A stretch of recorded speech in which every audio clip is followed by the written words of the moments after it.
As I mentioned earlier, position hunger is about maintaining the basic existential life position one decided upon in childhood in regard to my okayness and your okayness. As long as the child gets sufficient positive stroking, he or she or they will feel okay about themselves and okay about others because they're getting what they need and other people are the source of that. And that's the only position that's really based on reality. Because as we said earlier, what okayness really refers to is each of us has worth, value, and dignity as a human being. When kids get a lot of negative stroking, they often conclude there must be something wrong with me to keep getting all this negative feedback. And since the parents are the only ones, or the caretakers are the only ones who are modeled for the child at that point, the child automatically assumes that they're okay. And Byrne called that the depressive position because when people feel like there's something basically wrong with them, but everybody else is okay, they feel bad about themselves, depressed, unlovable, and so on. As the child continues to experience life, they may begin to notice that other parents don't treat their kids that way, and they may begin to conclude, it's not me, it's you. I'd be okay if you just leave me alone, if you weren't abusing me or whatever.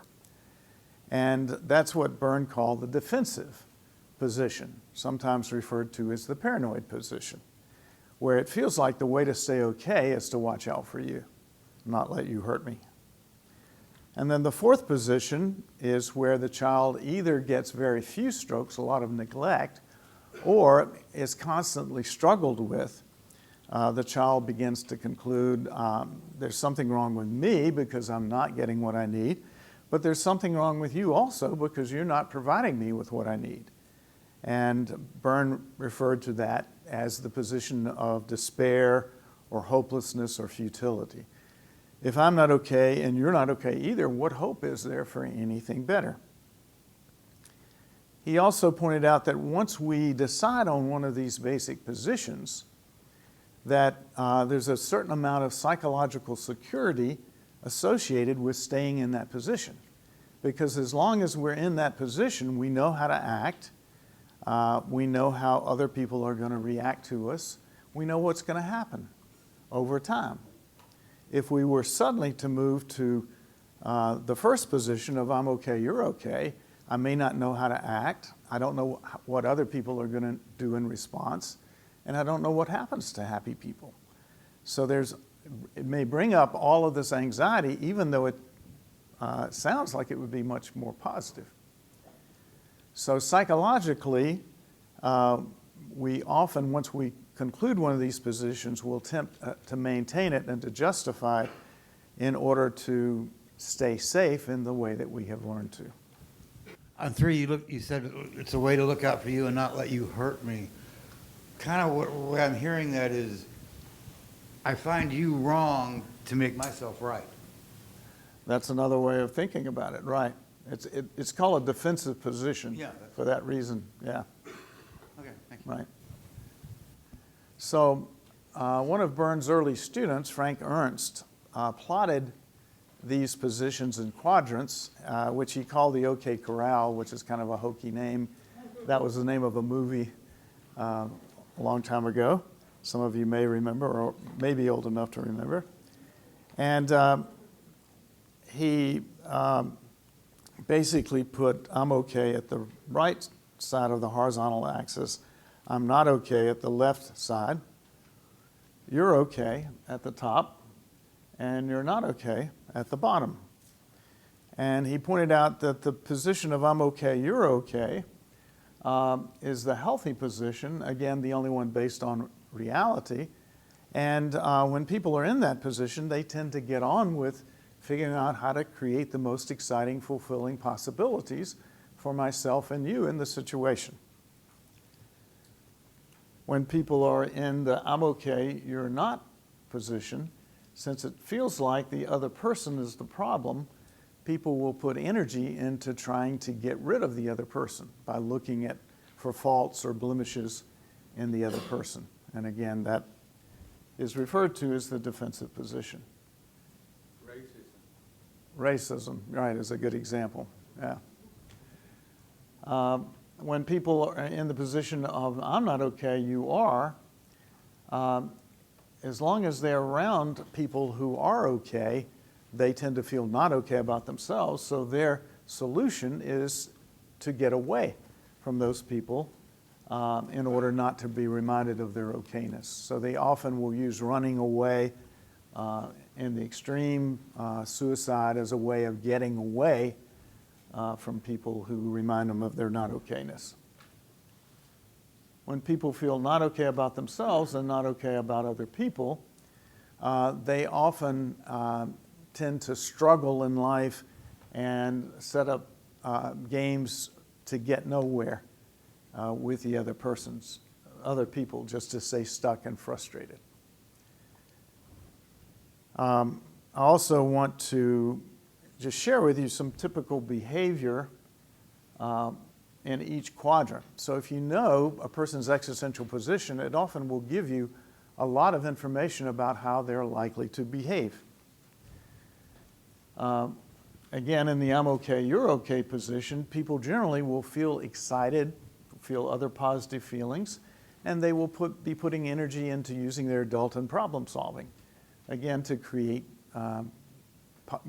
positive possibilities for each of the people. When people are in a position of I'm okay, you're not okay, again, they will tend to look for blemishes in the other person or find fault with the other person. There's a game called Now I've Got You, you SOB, that people will often play from this position. Their racket feelings, we'll talk about rackets later, but the feelings they tend to maintain in that position are feelings of anger, which invite people to back off and to not get too close. Again, this is called the defensive position. When people stay in this position, they're not getting a lot of contact and strokes from other people.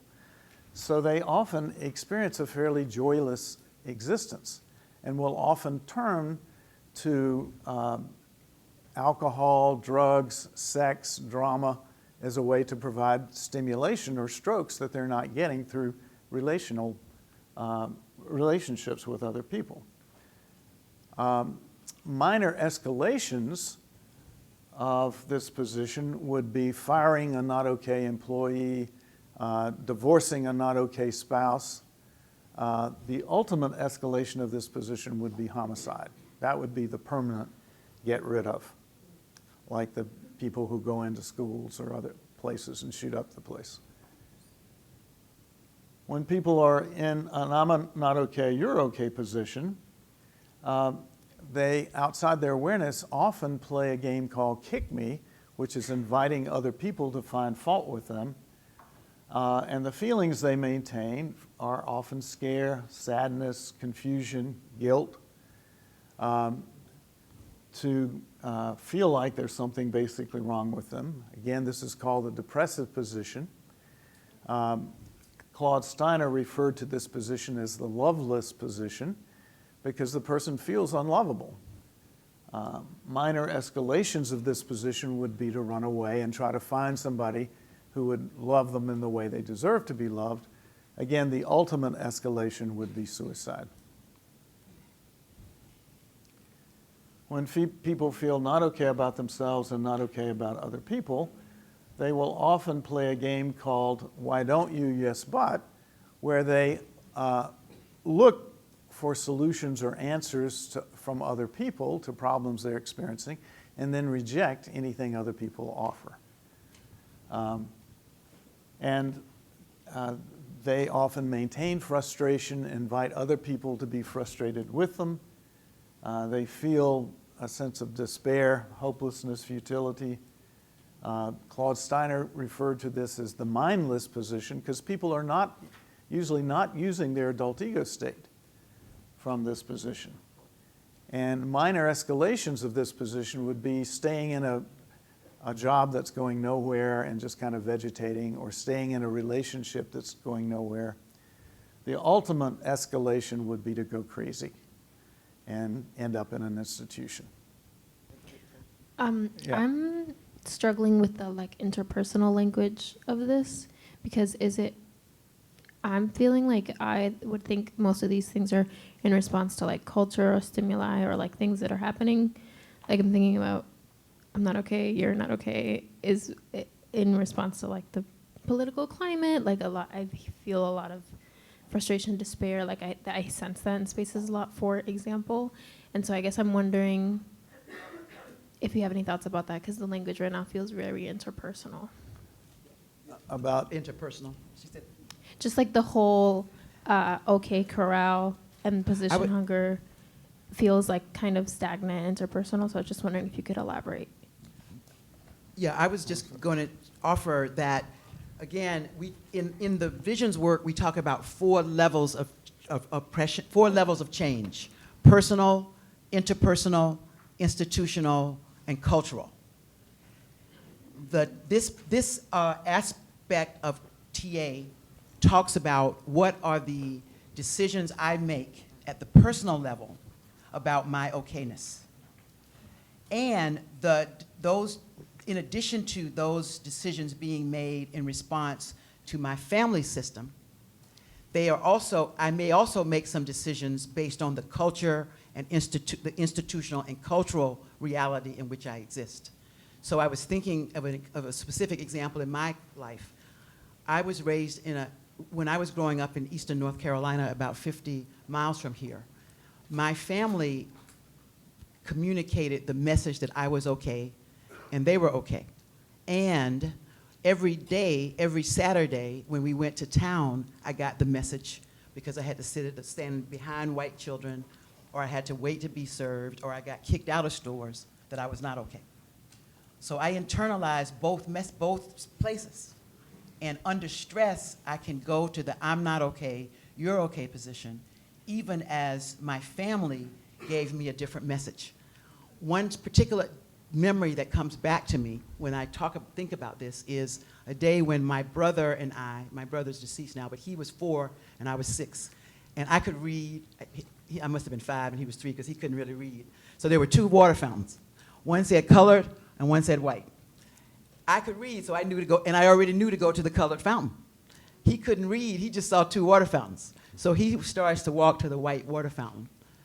And there's a security guard standing there. We've come through the back door, which is what we had to do, and there was always a security guard. And I started to get scared that he was gonna get hurt. So all this is already happening in me as a little person. So my father's watching this. And I say, bro, you can't drink out of that fountain. And my father looks at me, he looks at him, he looks at the security guard, and he says, he can drink out of that fountain. And the security guard did not do anything. So you see, so that was a very important script message, that what my father is telling me is true, that we are okay, right? And now there were many other stories like that I could share throughout my life, and I'm sure other people in this room who grew up in the 50s in the South will have those stories. And not just in the South, not just in the South, it could have, but it was the law of the land in the South, legally at that time. So do you see, so that's the intersection. So and for me, what I want you to get from this session is, how do I understand the personal decisions I made in response to both my family and my culture? Mm-hmm. Because the liberation comes from recognizing that we have both, and that undoing both is a lifelong journey. So I hope that's helpful, Serene. Yeah, weird.